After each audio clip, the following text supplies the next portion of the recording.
DBD. So without further ado, let's kick things off the way that we usually do here. So, Tome 19, everybody, enjoy.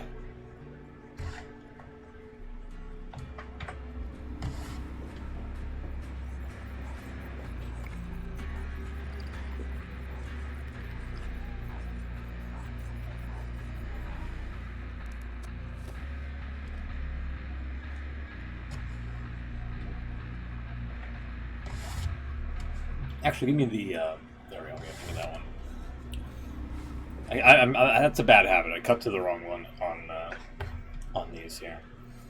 Give me a sec here. Let me crank this up. There we go.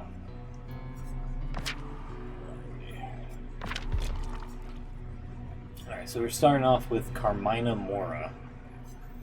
I completely forgot. Oh, is this, oh, jeez, I forget. It's Zarina, Carmina Mora. It's supposed to be some killer. I was going to say, is that Skull Merchant? But I don't think so. Because they already did one on her. I forgot what Tome 19 was all about. Splendor, right? It's been a rough few weeks, okay? Give me a little bit of a break here. The artist, that's right. Okay. So here we have a photo of what? Like, hey, paint this house for me. Hey, I know you're a child and all, but you've grown up to be a painter, and paint this house. Okay. All right. So I guess that's to establish that Carmina here's always been around, like, paint or ink, I guess, if you will. Alright. She sits on the floor, delicately etching the pencil back and forth on the thin paper, transfixed on the bird in the window. She returns the pencil to its tin, takes out a softer one, presses harder. She's had them a week, but already each of the 12 pencils in the pack are half their size. She presses a little too hard, breaks the lead. Beyond her door, she hears her father's voice, raised, a common refrain during his harder weeks. Unperturbed, she hatches and contours the stark image on her writing pad. Spoiling the kids. She sharpens a pencil, considers saying she's sick again, skipping dinner to stay in her room drawing. She knows they will stop. She's committed. When she's in the room. The quiet is worse. Forks scraping plates, teeth scraping forks.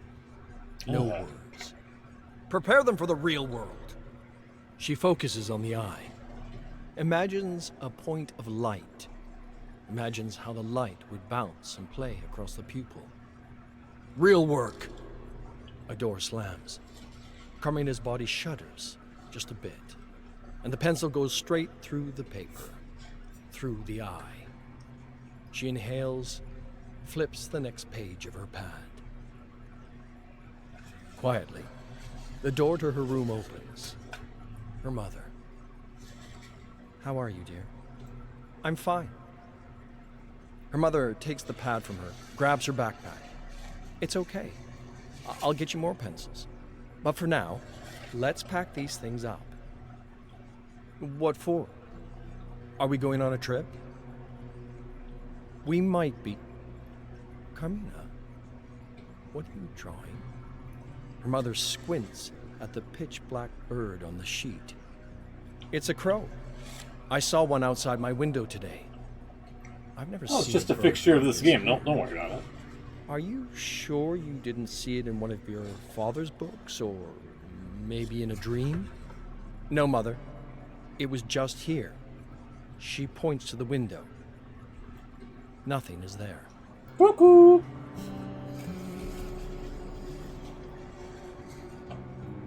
So I wonder if this is like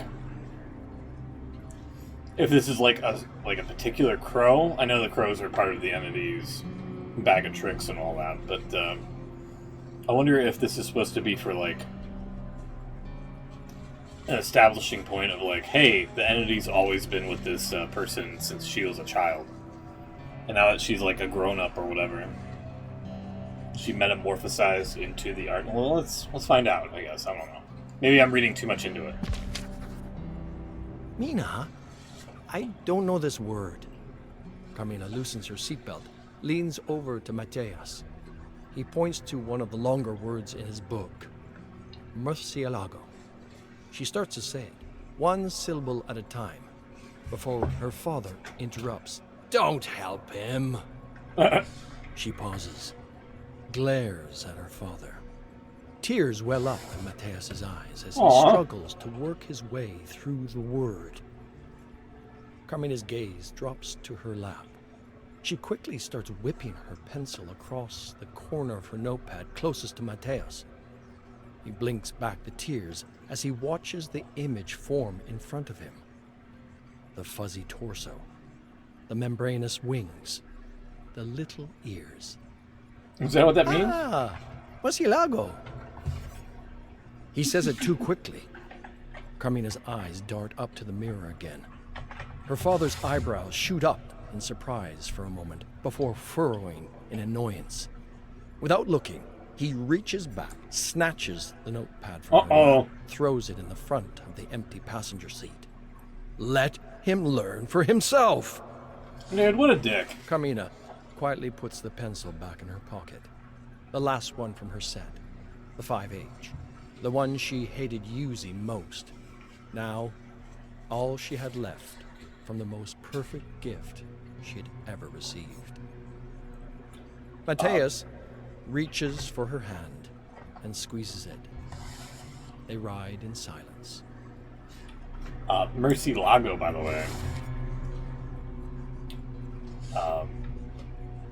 According to Google Translate, means bat. So, alright. Good to know. Oh! Justin! Not to brag or anything, but I can forget what I'm doing while I'm doing it. Same. I've done that before, where I'm like in the middle of something, I'm like, wait, what the hell am I doing? Huh? What am I doing here? Thank you very much, my man. That'll put us up to 2 spins now. A little bit later. Thank you, thank you. Hope you've been well. Thank you again as always. 28 months, by the way. If I didn't say that before, I'll say it again. 28 months. Really means a lot. Thank you, everybody. Help keeping the stream going here. So yeah, this dude's their dad's a dick. Like, I don't understand why you wouldn't, like, I don't know, if he needs help, he'll ask for it and whatnot, but like, he's clearly struggling, let him fucking get the assistance from his sibling there, come on. Rain hammers against the windshield of the old car as Carmina's mother drives down the local dirt road. The car's headlights struggle to provide any illumination, as ineffectual as the slim crescent moon above. Mateus gently cries, part scared, part tired. It's okay, Matty. We'll find somewhere to sleep soon. The car lurches Justin, left, you got it. We'll right, do that as her mother struggles after to keep this. it in control. From the opposite direction, a pair of headlights slide into view. She exhales slowly, lets off the gas, loosens her grip on the wheel. The car passes. She exhales again. She reaches back, hands a sandwich to Matty. Carmina squints her eyes as a light flashes against the back of the seat in front of her. The car has turned around. Mom? Shh, Mina. Everything will be okay. Her mother leans on the gas again. Uh-oh. A terrible grinding sound makes Mateus start crying again as she awkwardly attempts to switch gear. The headlights get closer, and another pair, and another pair. Heyo. Mina, her mother says. Her voice is different, direct. like she's speaking to her as an adult. They will try to break you. Don't let them. It's not long before the car is overtaken. The first one rams them, and they immediately lose traction, spin into the ditch. Everything is quiet for a moment, as the three hold their breath, bracing for impact. The quiet doesn't last long. Carmina's window shatters. A hand reaches in, unlocks the door, drags her out. Carmina screams and reaches for her brother. She grabs at air as her abductor pulls her from the wreck. She watches as Mateus is thrown into the back of one of the trucks. Oh my God. She is thrown into another. Her mother's taillights blink to life, and the cars start to barrel backwards towards them. Just as soon as it starts, though, it stops, as the third truck crashes into it. Her abductor starts his engine, turns back towards her home. It's time to go home to your father, Carmina Mora. Dun dun dun. So was her dad like part of the mob, like, or the cartel? Like, what the fuck? Carmina sits alone on the rugged coast and stares out into the bay. A cool wind whips and whistles around the rocks as the gulls chuckle. She closes her eyes, takes in a breath of the salty air, lies back on the grass. She lets thoughts of her mother leaving, of her father staying, leave her mind. Focuses on the softness of the grass in her hands. The gentle chattering of the gulls subsides, and a new, less familiar call assaults her ears. A guttural, urgent shouting. She opens her eyes, and for a moment she cannot see clearly, as if she had floated into the clouds above. She sits up and rubs her eyes, and the world comes into view. Gone are the lazily floating gulls. In their place, jagged, pitch-black birds, just like the ones she was sure she had seen outside her house. They shout with an unnerving urgency. She shoots her neck to her left, her right. Hundreds of them, standing all around her. She becomes the artist. Relentless. Overwhelmed, she grabs her backpack and begins sprinting to her house. She runs and runs until their calls sink under the crashing of the water and the shrieking of the wind. Mina, Mateus looks up at her from the floor, confused. Do you hear them, Mati? Those birds? Mateus looks at her, then down at his cars. I didn't hear anything. Interesting. So...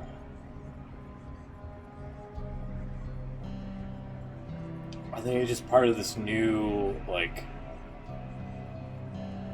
this new family that they're abducted into?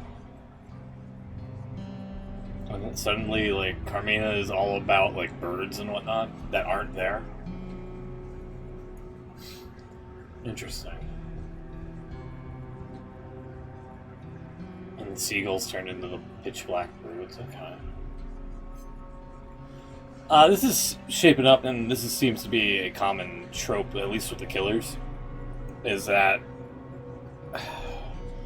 here's a sympathetic backstory to kind of get you to pull at your heartstrings, to kind of feel a little bit sorry for the people that the entity have corrupted into an endless trial of murdering innocent survivors. Like, seems to be the game's MO, if you will. Alright, so what do we have here? Roberto All. Okay. Okay. So we've gone from being a painter to possibly a building jumper.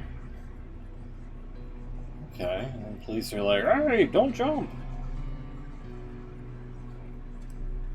Would love to know the time period. This looks like the 50s here a little bit. Okay.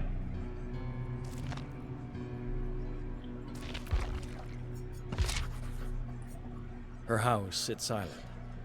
It has Hi, sat Jay. silent since Mateus passed.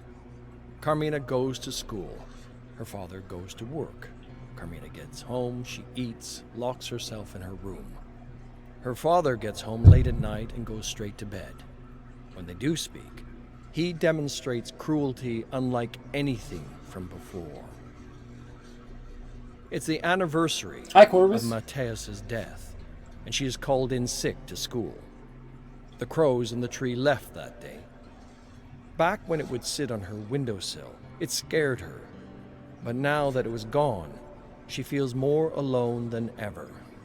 She stares at a blank pad, her last pencil behind her ear, a cheap black pen in her hand. But nothing comes out.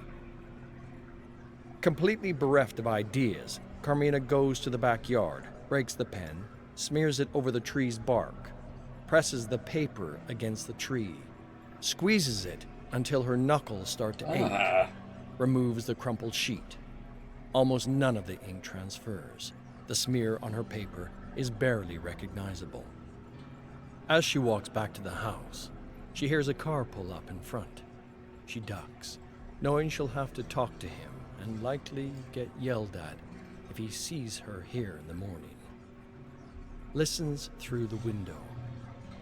She hears her father's boots clump into the house, and another pair of feet. Yes, she stopped drawing entirely. This is indeed a setback. I've still gathered the rest of the data as requested. Fine.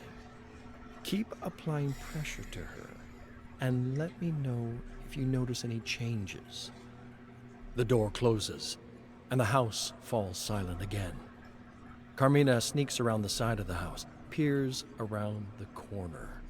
Her father and a man in a black suit get into a black truck just like the one from that night, and peel out of the drive. Dun dun dun. She sits outside for what seems like an hour, hugging the wall, frozen.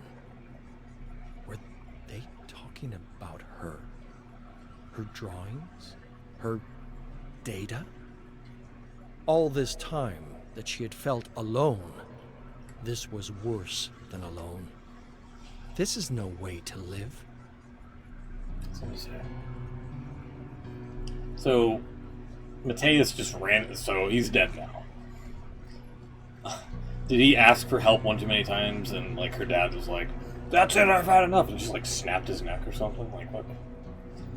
How are you gonna write off a character, a side character here, in, like, 2 passages, one of them being, like, a full-screen graphic?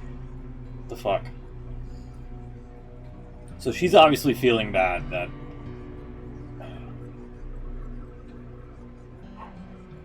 she feels bad that her brother isn't around anymore. And her father, who may or may not be abusive, seems to be investigating why she stopped drawing altogether.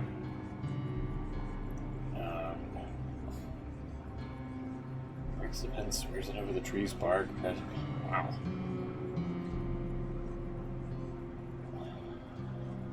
Huh. Yeah, it's kind of weird. Alright, let's keep going. The night she had gone to the bridge changed everything. At her lowest, the bird from the tree came back. So did the others. They screamed, like they had on the coast, but she felt no fear. She felt seen, not observed, just seen. Escaping the city was surprisingly easy. Her father expected nothing. She walked right past the school that day, to the port, stowed away on a small cargo vessel. She would have been terrified before, of her father, of the shipworkers, of the men in the black trucks. None of it scared her now. She was not alone. Perhaps Mateus sent the birds. As the boat arrives in the city, she remembers her mother speaking of a school here, an art school. She marches straight into that school, finds the art faculty, walks into the first open office she sees, starts taking out her latest works, ink on parchment, out of her faded childhood backpack. Pia? For the first time in ages, she freezes. Her mother's name. Excuse me? She looks up at the desk. A man in his 70s with a thick beard and a dusty tweed jacket stares back at her. I'm sorry, you just look so much like an old student of mine. Huh. While she is too young to enroll in the school, Dr. Figueroa has put aside time to mentor Carmina. He tells her of her mother, whose own undeniable artistic talent could have changed the nation, of her mother's disappearance from the art scene 20 years ago. He tells her of the last time he heard from her, a disturbing letter where she admitted she was pregnant and she was terrified what they would do to her child. She learns some formal artistic rules from him, some art history, but she notices he goes out of his way not to instruct her, to let her explore her talent freely. Art like this, he says, could heal the world. Or heard it. Each time he tells her a little more of her mother's fears, of how her mother admitted that she saw what she was painting as if it were real. Carmina never tells him what she sees. Crows, fog, claws, reaching. Back into the entity's bag of tricks again. He never asks. She supposes he doesn't need to. She meets with him once a month and lives with a group of radical performance and visual artists south of the school. Some were students or recent graduates or other runaways. While it wasn't always perfect, the personalities were intense. She was thrilled to learn from them, to live in a space where she was respected, understood, especially Flores. As spring begins to blossom, the house begins to plan a multidisciplinary show, one that looks to a bright and modern future.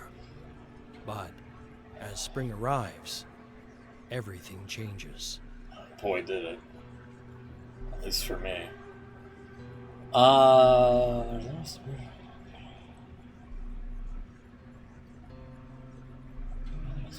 She walked right past the school.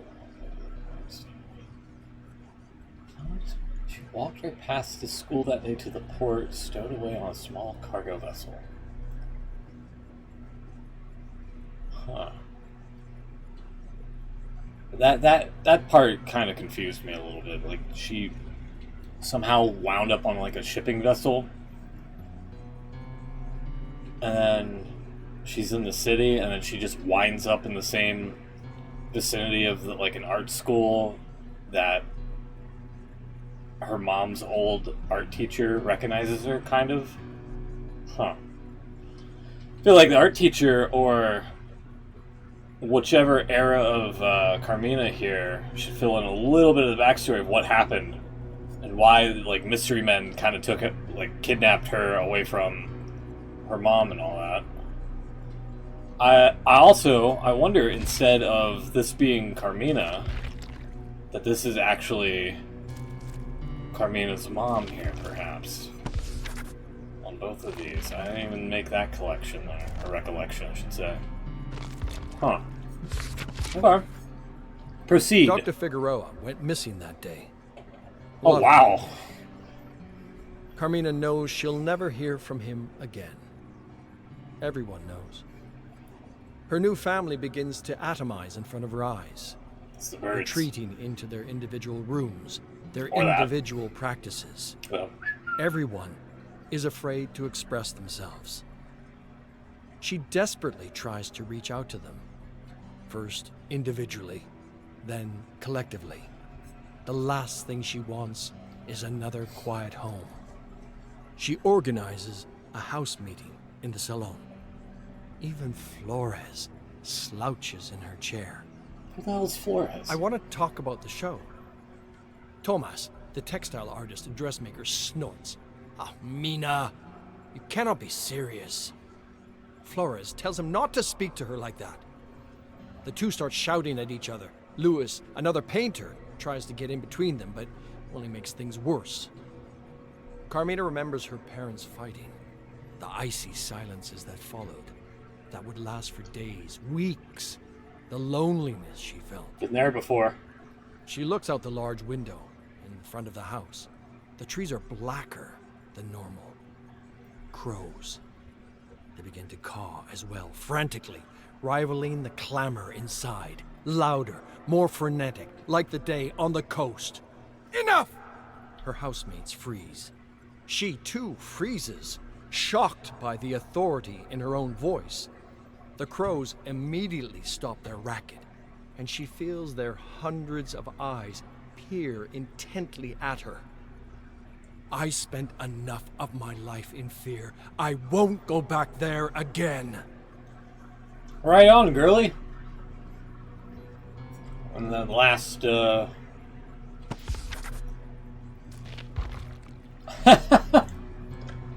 Alright, so no, maybe I'm wrong. Maybe I misinterpreted it. This does seem like Carmina.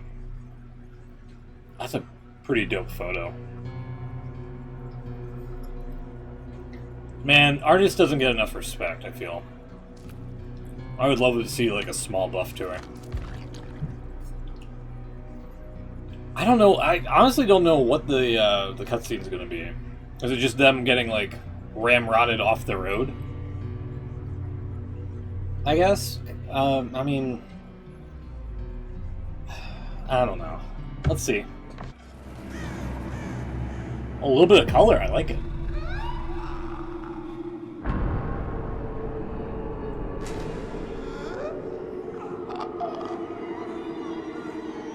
Are we in the basement? Also, not crazy about the sepia filter.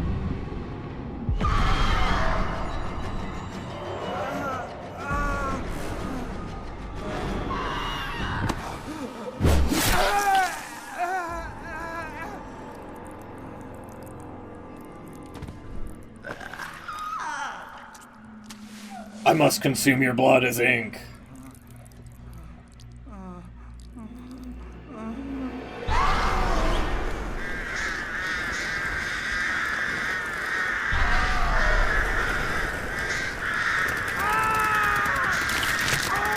Dude, that would be a sick Mori. Like, while they're on the hook, you just summon birds to fucking eviscerate them. Yeah, I'm not crazy about the new art style.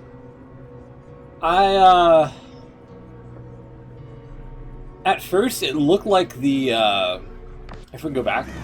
If you remember the trailer for Portrait of a Murder, the chapter, it's very similar to this. In terms of art style. Like, the way it's colored and all that. But I'm not a fan of it. It looks like it's straying away from what we've seen in the past. That's a little disappointing, I gotta say. I wonder if they've changed art directions of some sort. Man, that would be a bummer, I gotta say. But, yeah, I don't know what the heck that cutscene's supposed to illustrate other than, hey, she could have, like, a really sick-ass Mori if, developers are keen enough of just, like, giving her one where you can murder somebody while on hook. So, I'm not sure what that's all about, unfortunately. Maybe it's just to show, like, how cool she could be. Alright, moving on to Zarina. From the Ukraine, as that one, disconnection bug kind of outed her as. What do we have here? Is she winning something? There's a mouse on the loose, and I wish Jagger was here to take care of it because I know he would get it. He was such a good fucking mouse hunter.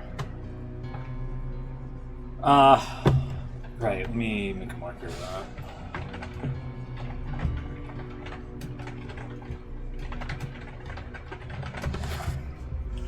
Sorry about that. So where did I leave off at here? Zarina with a Grammy. Okay. Cool. I didn't know she was a singer. Or some type of entertaining performer. The boardwalk is flooded with locals and tourists alike. The smell of hot dogs and ice cream floating above the crowd. Even as the sun sets over the immense Ferris wheel, The people show no sign of turning in for the night. Should've got ice cream also. Zarina looks up at her father as they walk. His strides are so much longer than hers, and she can feel her grip on his oversized hand start to slip. Dad, slow down. They've been there all day. The ache in her legs is a dull, unending moan. Her mother struggles to keep up, weaving around bright-faced families who seem determined to bump shoulders with her. She puts a hand on his shoulder. Maybe we should call it a day. Father's stride doesn't break. Mona, we're celebrating our nation's independence. Look at these people. We're not missing the fireworks. This cheerful man pulling Zarina through the waves of people is a far cry from the man she found sitting at the dining table that morning. Sitting still, silent, holding hands with Mother, reading the newspaper. They find a spot on the beach and watch as the sky explodes in flashes of color and light. Zarina hears the oohs and ahs from the families surrounding her. The fair-haired boy standing on the beach towel next to her waves his flag in excitement. Oh. Her father is all smiles, as if he forgot the article that upset him so much that morning. Zarina had only caught a glimpse of the headline, but she could still see it clearly in her mind's eye. Anti-Arab hate crimes on the rise. Standing on that dark beach, Zarina can only watch as her father watches the fireworks, the dazzling lights fading in his sparkling eyes. Okay, alright. Proceed. The bus rumbles along Metropolitan Avenue, and the old cemetery comes into view through the broad speckled windows. Her father is in the driver's seat, his eyes fixed on the road. He only breaks his gaze when he makes his stops and says bye to the disembarking passengers. But he doesn't look back at her. Should've got Not another once. drink, too. Not since she told him what happened. Some part of her thought there was a chance he would be proud. She stood up for herself. She stared into the face of racism and punched her in the mouth. Yeah, oh wait. Just one hit, but it was worth it. Bullies like Lindsay need to be dealt with. Yeah! Otherwise... Pop him in the mouth. Her father pulls into the next stop, hitting the brakes a little harder, giving the passengers a jolt. At last, he looks back at her as she stands behind the yellow line. My grandfather told me something when I was a little boy in Beirut. He told me it's better to have 1,000 enemies outside your door than to let even one of them in. Do you understand me? If no. you allow someone like Lindsay to get in here, he points at his head, or in here, his heart, that is how they win. Okay. Now I People see what get you're off. saying. People get on. They all wait patiently to get back on the road. Don't forget this, Serena. Everyone deserves forgiveness. And you deserve peace. Boy, that couldn't As far ring as he's truer for concerned, me. the conversation is over. He looks back at the road in front of him. His eyes do not stray again. Not until he pulls up next to the familiar block of apartments and says goodbye to his daughter's bag. Let me just go back here for a second.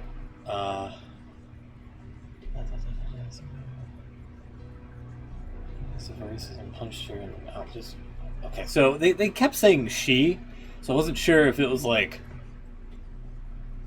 is Zarina like just punched somebody in the mouth because they were being racist? In which case, go Zarina. But they said bullies like Lindsay need to be dealt with, whoever Lindsay is. Otherwise, they win. Yeah. I was kind of hoping at the end of this passage they would see the commotion in the previous story about the vehicles abducting the two children. Man, they really haven't been able to. That's one thing that's been kind of a disappointing feature with the tomes here, is that like there's not much of a crossover. They kind of teased it once, and then if you want to count the all kill chapter with Trickster and Yoon Jin, that's like the only one where the lore kind of intermingles with with characters, but it's the characters from the same chapter. It doesn't necessarily count.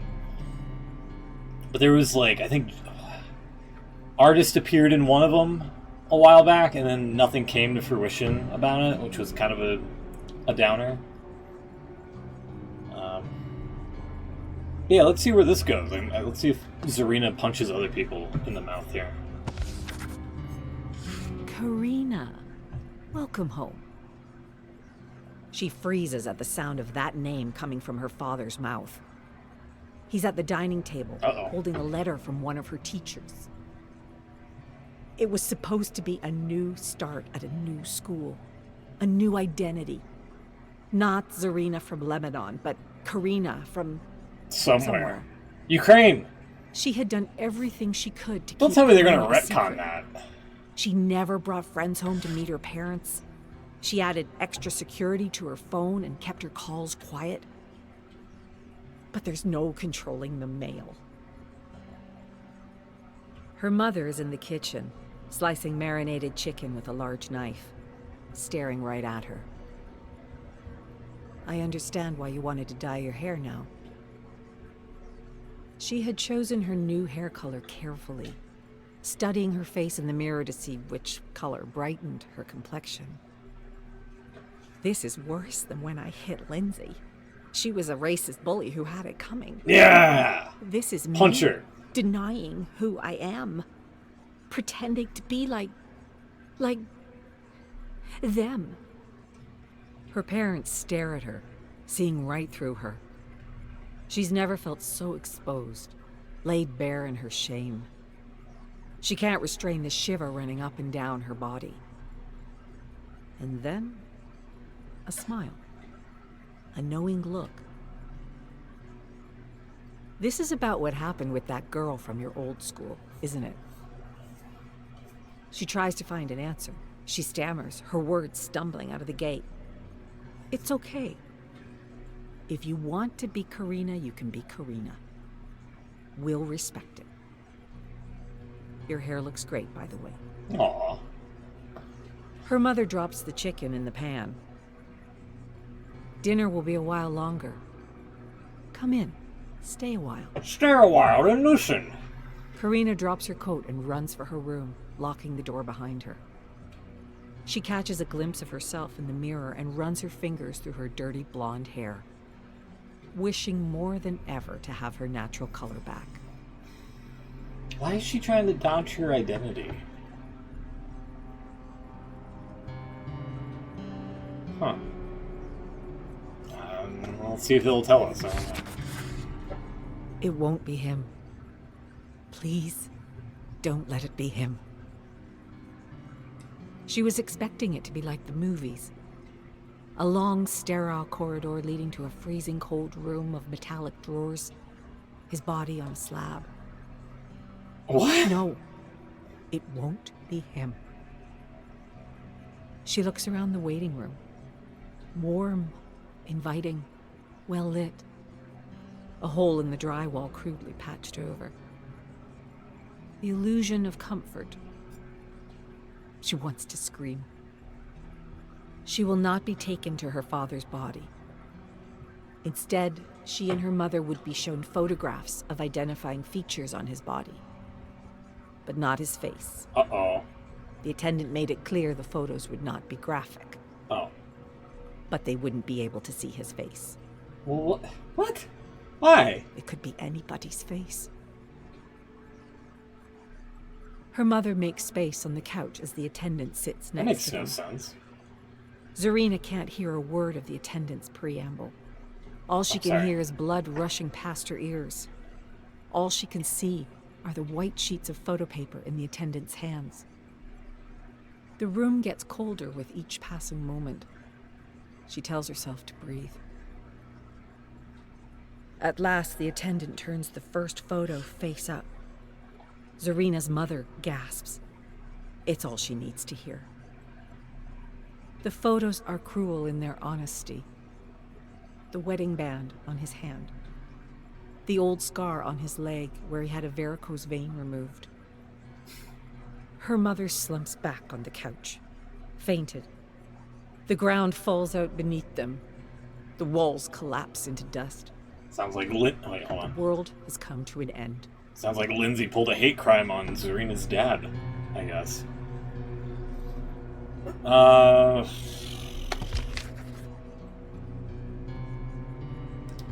Zarina's obviously sad about something. Either she's reading a card, or maybe like a Palm Pilot of some sort with a thing of roses or flowers in her hand. And then so I'm guessing maybe a car accident, putting the flowers taped to the bus stop pole here. There's many times I've seen alongside the road, people making little mini memorials of like somebody that has like tragically died or like a tragic accident has happened. So maybe something like that here, and that's how her father passed. Lindsay ran him off the road.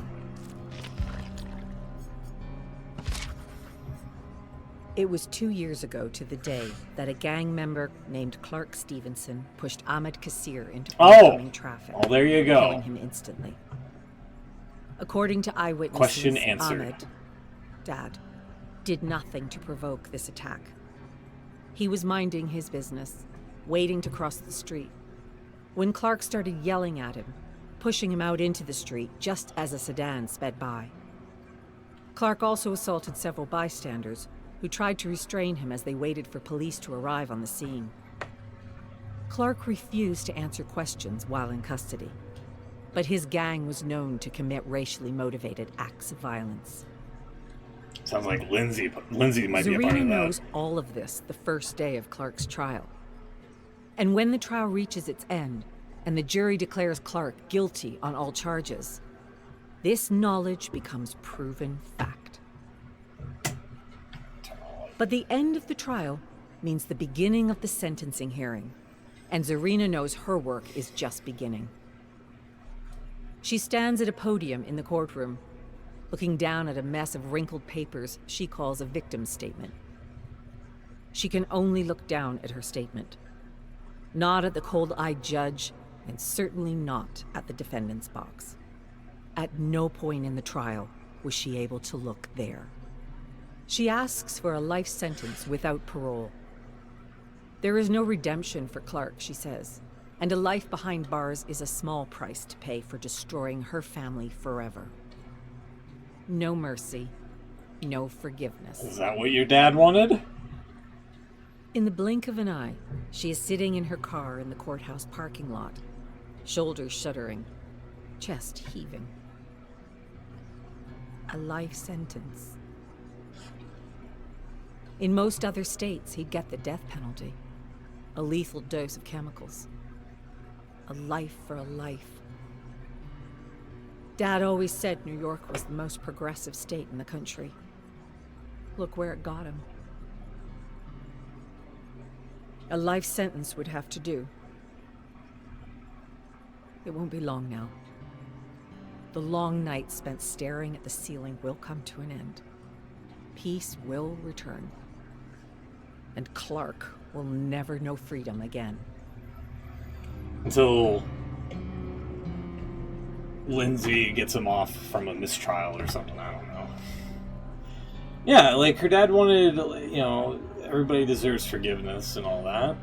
And clearly, she's not remembering what her father told her.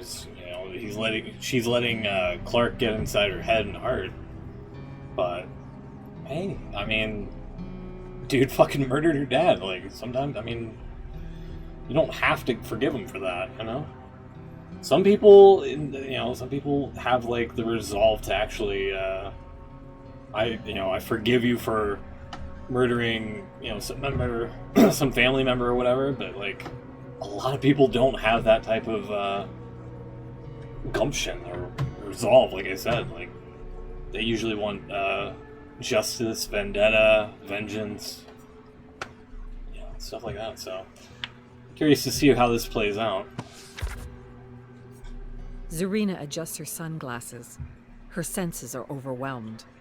The screaming sun overhead, the roar of cars on the street, the smell of the officer's aftershave. She double-checks her purse to make sure the snatcher didn't take anything. He's sitting on the curb now, a paramedic cleaning his face. He grabbed my purse, I chased after him, he tripped on the sidewalk and fell. That was her story, and the officer didn't question it. It was only that morning that Zarina got the news about Clark's sentence. Oh, 20 damn years, you, Lindsay. with the possibility of parole after 10. 10 years. The state of New York decided her father's life was worth just 10 years. Yep. The purse snatcher lets out a cry as the paramedic bandages his nose. The little rat got off easy. Zarina can't hide the disdain on her face. The officer puts his notepad in his pocket. Ma'am, it's all right. I would be angry too. But she can't stop staring at the little rat sitting on the curb, pressing gauze into his nose. Her eye twitches. He would have had a lot worse than a bloody nose if this officer hadn't been walking his beat. Brooklyn used to be her home. But it's been years since she felt that way. Years of feeling angry and alone. The officer asks if Zarina would like to press charges. She answers without hesitation. Does Zarina move out of New York? Let's see. I don't know why it's not doing that. Zarina leans forward in her seat and removes her notes from her carry-on. She discreetly sets the photographs aside and puts them back in her bag. Too graphic for Coach. She doesn't know how a transfer from New York to Nebraska was authorized. Her research found that Clark Stevenson was born in Lincoln and still had family there. The irony of Clark wanting to be close to his family leaves an acidic taste in her mouth. The plane hits turbulence and her cup of soda water nearly spills. Her chest tightens, her breath lodging itself in her throat. Perhaps it's a sign. How hard would it be to go straight to the ticket counter in Omaha and get a seat on the next flight back to New York? Cancel the interview with Clark. Axe the project.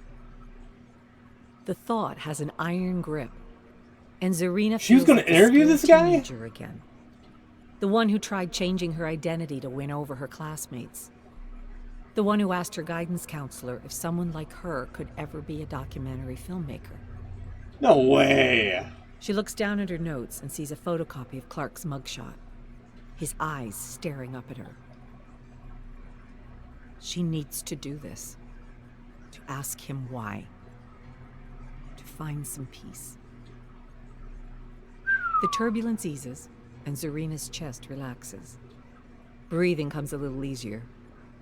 But somewhere in the back of her mind, she can't help but brace herself for more turbulence. That's crazy. For what awaits her at Hellshire Penitentiary. That's crazy. She really... Because I was going to point out that she has on her default outfit that audio recording device. The just audio recorder. So I always wondered if she was like a reporter or something. I guess a documentary filmmaker of some sort. What's the last picture? Let's see.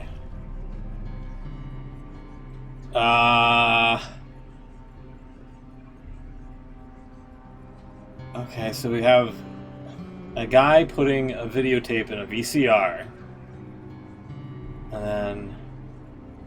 Okay.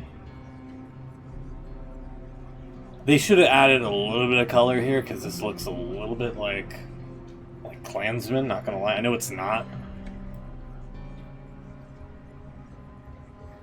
They should have at least put a little bit of color in that. And everybody's just sitting around. Looks like Claudette over here. Claudette, maybe Fang. Watching the New York classics here, I guess. All right. Wouldn't that be that way? I was just mentioning it like some sort of tie-in to the other characters. That would be a hell of a tie-in. Other people watching family movies and whatnot. Oh, the cutscene. Let's see. Yeah, I'm not a fan of this art style.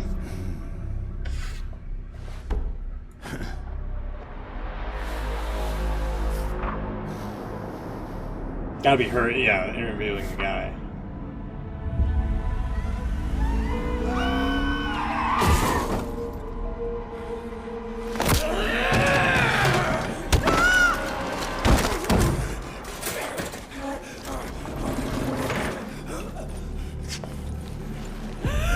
That's a cold-ass looking image there.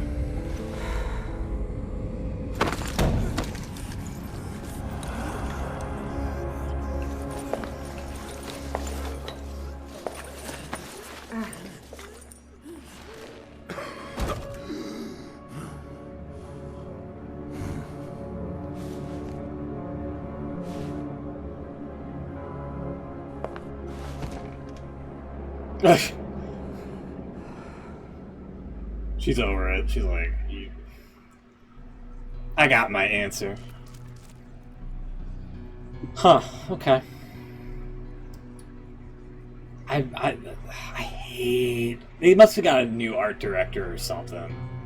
Because the art style for these cutscenes are, like, way different. And the fucking grainy, I don't know what you would call it, the sepia tone filter and the film effect, like the old film effect, it really takes me out of it.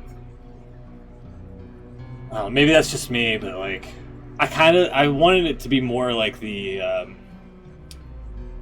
you've ever played Mystery Case Files, you know what I'm talking about. Especially with like, the art style from like Ravenhurst and whatnot. Everything about, I don't know, just the art all the way up till now has been pretty good. Now it's like, must have got a new art person, and it's not as good as the original. I do like the color. I do like that they colored things in. It's just something about it's not clicking with me. But I do want to get that. I wonder if I can screen cap it in time. Hold on. Let me rewatch this.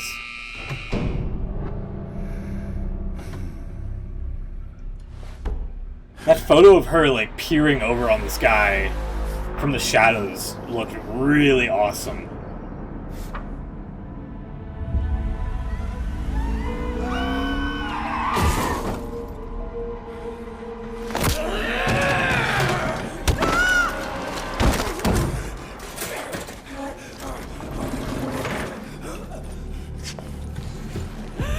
I think I got it in like mid-transition. I don't know who that's supposed to be. The significance of that. Oh, maybe it's like a ghost of her father or something like that.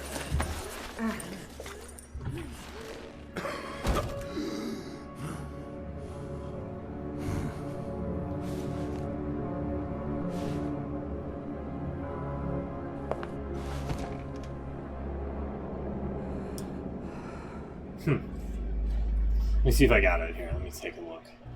Hold on. Let's see if I got it in time. Oh, I got it in like mid-transition. Oh man, look at this. I was so close. I almost had it directly. I wanted it to be the one. I want it to be. I want it to be this one. Not. I mean, this one's okay too, but I wanted it to be the first one. I'll have to get that later. Yeah, so I'm wondering if that was like the ghost of her dad, just being like, "No, you gotta forgive him," or whatever. Okay.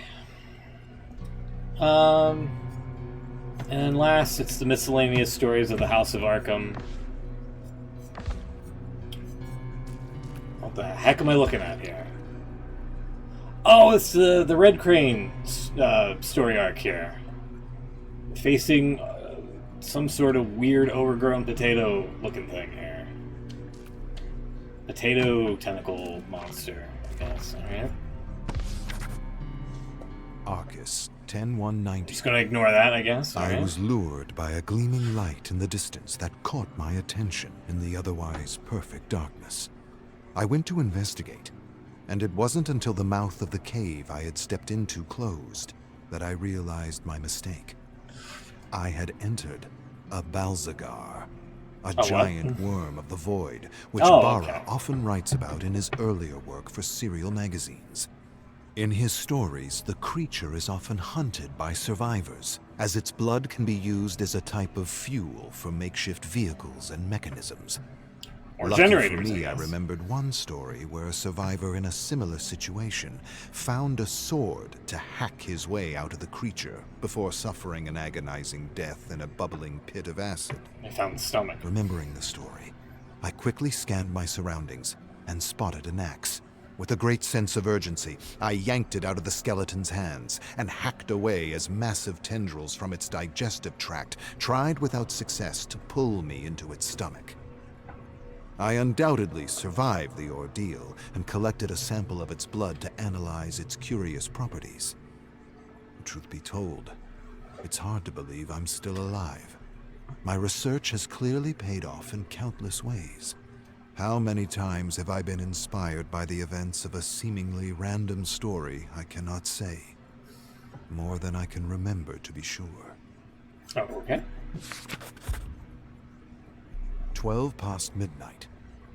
Surin woke up in the near dark with a vague recollection of being pulled through a wall of dense fog. He remembered the theater in Greenville, Ah, the winding previous chapter. staircase below, and a familiar voice calling out to him. He had been 2 chapters ago, I investigating the guess. strange disappearance of a Sorry. podcaster and a troop of parents from all over the world searching for their missing loved ones. That investigation had led him to a theater in Greenville, and now to this strange world he couldn't make heads or tails of. Rising on shaky legs, Surin looked at a murder of crows hovering above him. He swiveled left and right and fixed his gaze on a thick meat hook dangling from a gnarled tree. As Surin stared at the gleaming hook, he heard a twig snap behind him and ducked just as a razor-sharp claw whirred past his head. He scrambled backward as he took in a creature like a massive gargoyle approaching him. But as the creature raised its claws to deliver the death blow, the sound of a horn blared through the darkness. It hissed and turned, a moment too late. A minibus with spikes and blades attached to the grill smashed and dashed the creature to pieces. Must be a Surin car looked out from at the Fortnite's blood-covered current season windshield. here. The wipers suddenly cleared blood and gore to reveal Grace and Haley, only younger than he remembered. And beside her was her missing stepbrother Jaden and others he recognized from her videos and podcasts. They had somehow succeeded. They had found their loved ones. But where? Where had they found them? Where had they been taken to? Where had he been taken to? Surin had more questions than answers, and he wasn't even sure he wanted to know more about this cosmic hell he had been pulled into. He felt like his mind might implode at any moment. The doors of the bus opened with a squelching noise, and Olivia and Sean called out to Surin to get on the bus as a terrible shriek resounded through the realm. Are we gonna see a photo of that?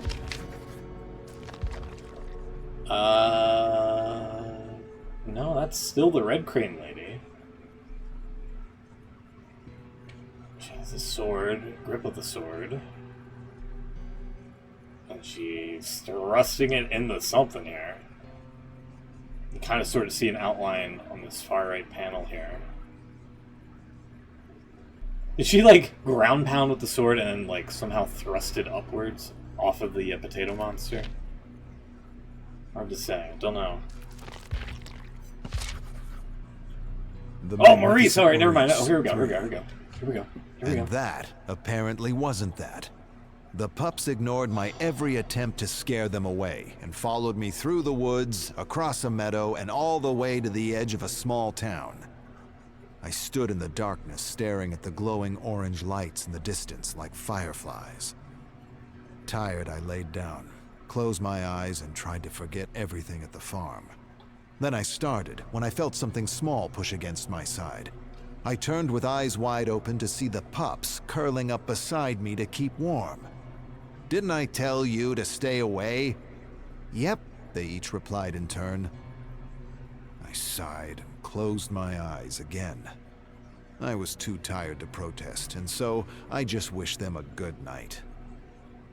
I dreamed of my mother and didn't want to wake up. I wanted to live in that dream. When I finally drifted back to reality, it was morning, and the pups were already gnawing on bones and slurping spaghetti and all kinds of other waste they had pulled out of someone's trash. They recreated I Lady helped and the myself Tramp. to a few rotten apples. When I was done, I stood and told them quite frankly that I didn't know anything about dogs and that I didn't know what to do with them. And they answered it was okay because they didn't know anything about horses and it probably didn't matter any which way. I released a deep breath and wondered what to do next when one of the pups suggested we go to the mountains. He figured we should get away from the town as we probably wouldn't be welcome. I figured he was probably right, and that heading to the mountains wasn't such a bad idea. And so the pups charged for the mountains, but stopped suddenly when they realized I was hesitating. "What's the matter, Boz?" one of them asked. Then they all pleaded with me to follow them, each one calling me Boz, on account they had mistaken me for another horse at the farm who quite frankly didn't even look like me. Yeah. The whole way to the mountains I tried correcting them with regard to my real name, but it was pointless, and I figured, what the hey? If they wanted to call me Boz, they could call me Boz. There were worse things in life than being called the wrong name. That's definitely true. Don't I know that now? Anyway, back to the story. It wasn't long before we were pushing up a mountain when the pups began to talk about their mum, and all at once began to slow down as though they were walking through thick molasses. I didn't say anything, because there is nothing to say when you lose a parent. I just mentioned that their mum and my mum were together now, looking out for us, and that they would want us safe. One by one, they agreed, and as we started up again, they told me they hadn't been named, and that their mum was waiting for inspiration. And so, I promised I'd name them all when I felt inspired, just like their mum would have wanted. They seemed satisfied with that answer as we climbed up the mountain and approached a cave which seemed to be the perfect place to rest. But just as soon as we neared the entrance, one pup froze suddenly, warning us not to go in, and swore that there was a great darkness inside. His brothers and sisters laughed and said that of course there was a darkness inside, it was a cave. But he shook his head and said he meant something else. Something evil. Something evil like the old farmer. He then told us a story of men shooting each other up for money and moonshine. Well, despite his warning, I entered the cave, telling the pups to wait for me by the entrance. And just as soon as I stepped into the darkness, there it was. The smell. No, not a smell. A stench. A stench that hit me like a bag full of bricks and turned my guts inside out. It took me a moment before I continued again. With careful steps, I moved through shadows and dappled light coming from cracks above. The stench, if you can believe it, got even worse as I entered a small cavern with shiny equipment that dripped moonshine from bullet holes. And that's when I saw it. A heap of rotting bodies and blood-stained paper money scattered all over the ground, just as the little one had described. I backed out slowly, retracing my steps, trying to figure out how he had known. I never did figure that one out, but I did figure out his name. I called him Trouble, not because he was trouble, but because he always knew if we were heading into trouble with his creepy premonitions. I forgot that Maurice had his own little side tale as well. I would love it if there was like a feature where it's this is where like the previous tomes would come into play, but like some sort of like little shortcut here to kind of link to previous dialogue unlocked. That way you can kind of just like recap and refresh yourself on like where you are in the story instead of like having all these like random asides. And trying to remember, like, oh yeah, okay, yeah, okay, sure, yeah. You know, trying to, I don't know, that would just be wishful thinking, I guess. The Red Crane, all right, yeah, here we go. The lost realm of the Nine. Yeah. Saku stood before a mountain of solid black rock. She stepped over Also the with charred Maurice. remains of hundreds of unlucky seekers who Usually. had found an untimely and gruesome end trying to enter the lost realm.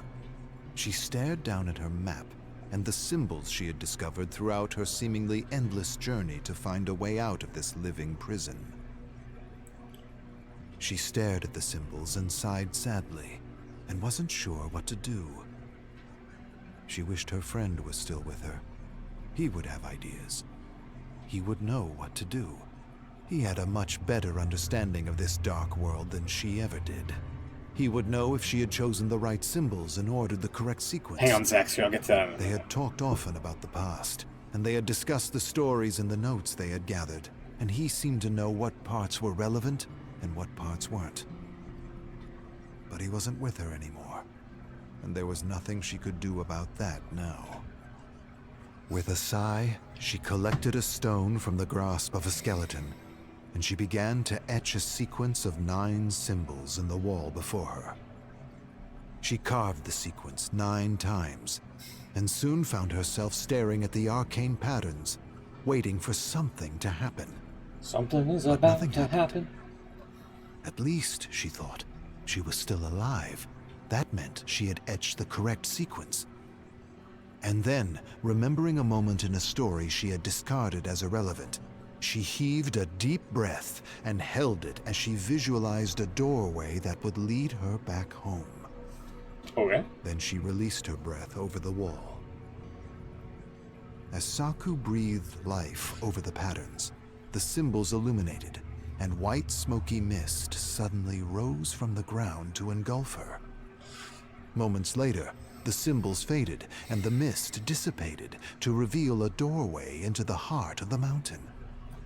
She stared at the doorway with disbelieving eyes. She had been waiting for this moment for what felt like an eternity. With cautious steps, she inched forward and gazed into the cavern beyond the doorway where a narrow bridge disappeared into an ocean of white mist. Slowly, Saku entered the mountain and began to walk across the wooden bridge as tendrils of white mist seemed to attack her from both sides. Suddenly, I wonder if this sounds is from how past her and Maurice emerged meet. and seemed to come from everywhere and nowhere at the same time.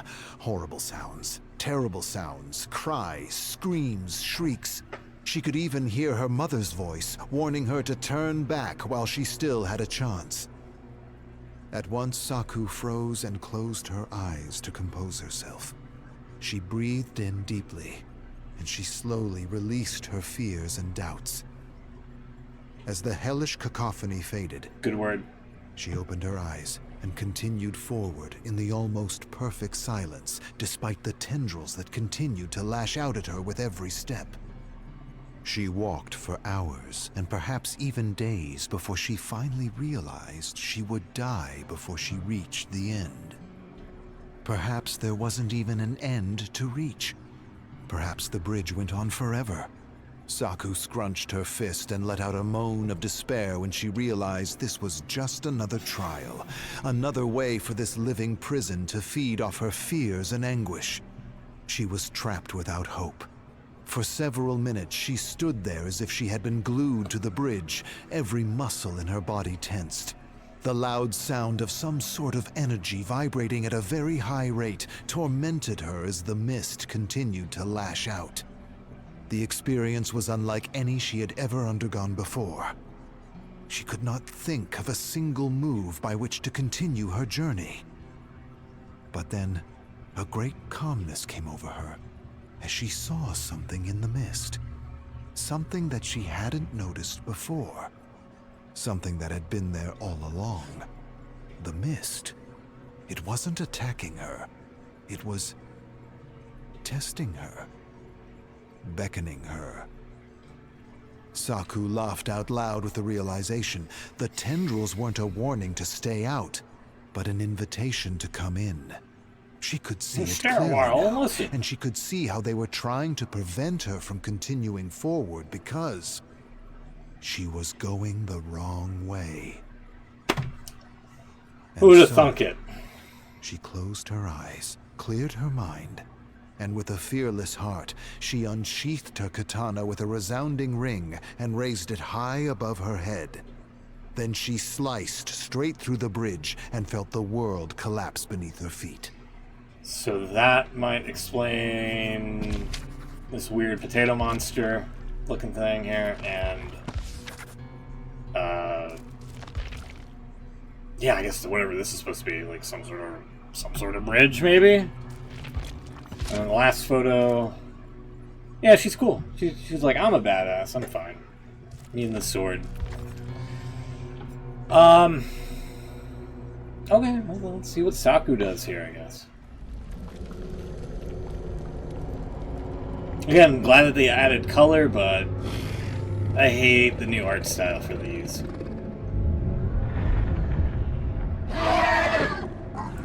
Dude, they should have... Oh, God.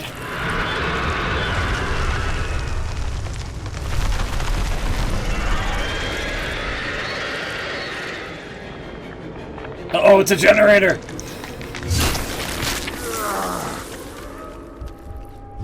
Oh, it's the guy that came out of the giant worm in the first story. Okay, never mind.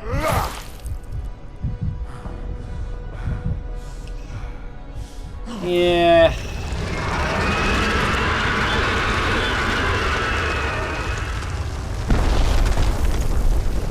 Oh no, not the giant worm. The big fuzzy pink worm that tried to eat Bikini Bottom that one time. It's dead now. Dude, they should have done, like... I don't know why, okay. I said this before, I'll say it again. If DBD wanted to, like, make another game that was like, hey, you could use our IP. The Tome, they have enough content from the Tomes here to do such a thing. Like... I don't get it. Like, why would you go to the Until Dawn people and make something completely sparse and unrelated? Or, like, a third-person shooter sort of thing. Like, you have enough content here in the lore that you've created. Just do that instead. But no, let's not. And again, I would just... Again, little shortcuts here to kind of give you like a refresher on like the previous stories that you've unlocked to kind of like read through and just be like, oh, okay, so this is where I'm at in this particular story arc, or this one over here and whatnot. So I don't know. I kind of liked Zarina's story the best out of this section, and then I guess number 2 would probably be the artist. Only because there was certain plot holes in the artist story that I kind of couldn't quite fill in on my own. I could kind of sort of see that with Zarina's. Like, it was kind of tight enough and all that. And then the random ones, okay. I love how we went from the Observer to just like different like plot points in the Void here. Like, here's a badass survivor that is, you know, wielding a sword and has Maurice. Here's Maurice on his own, you know, journey and whatnot. Here's a guy who just got out of the Bikini Bottom pink worm thing. You know, slated essentially. But yeah, okay, that's Tome 19 for you. Splendor. And yeah, sorry for being late with that one. Let me... Here we are on the current tome, Tome 20. And, I believe next week, the second page unlocks. So, there you go. Let's get back into the